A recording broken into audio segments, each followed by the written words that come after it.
Well, all eyes are on Saudi Arabia right now as key stakeholders gather to discuss what next for Ukraine. Can a ceasefire be agreed? Will the foundations for a peace deal be put in place?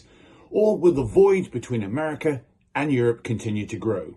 Not a day goes by when we witness yet another dramatic announcement by America that is making us all sit up. The US president has called Zelensky a dictator, not President Putin. And America has voted with Russia at the UN and against Ukraine on a motion of support. And most recently, the US has halted any military support and sharing of vital intelligence sharing that's already affecting Ukraine's ability to keep its skies clear from drone and missile attacks. And now the US is stopping all its offensive cyber operations against Russia, which will impact not just Ukraine, but also the UK too, given the frequency in which Russia launches cyber attacks against us. So we're not just grappling with what next for Ukraine, but we're also coming to terms with an America that now seeks to rehabilitate our adversary and bring Putin in from the cold. So what's behind America's dialing back from supporting Europe and doing business with Russia? Clearly, the world is changing fast. Our global order is crumbling, giving space for strong authoritarian figures to exert greater regional power as they go unchallenged.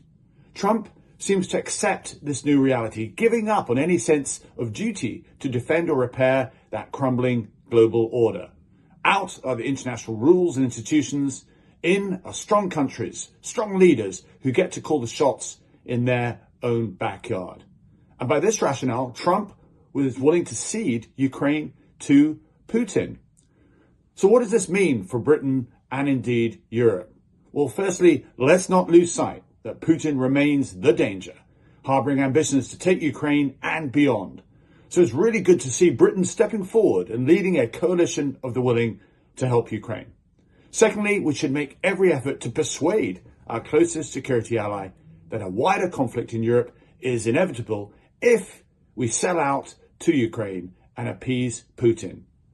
The bigger geopolitical picture we face is the advance of rising China that now openly pursues its own interpretation of our global order. It's far better to have America and Europe on the same page and for Europe not to be distracted by a conflict with Putin. This is the crucial message we must now be sending to President Trump. But whatever happens, we have moved into a new era of insecurity, and it's absolutely right that we now seriously upgrade our defense posture.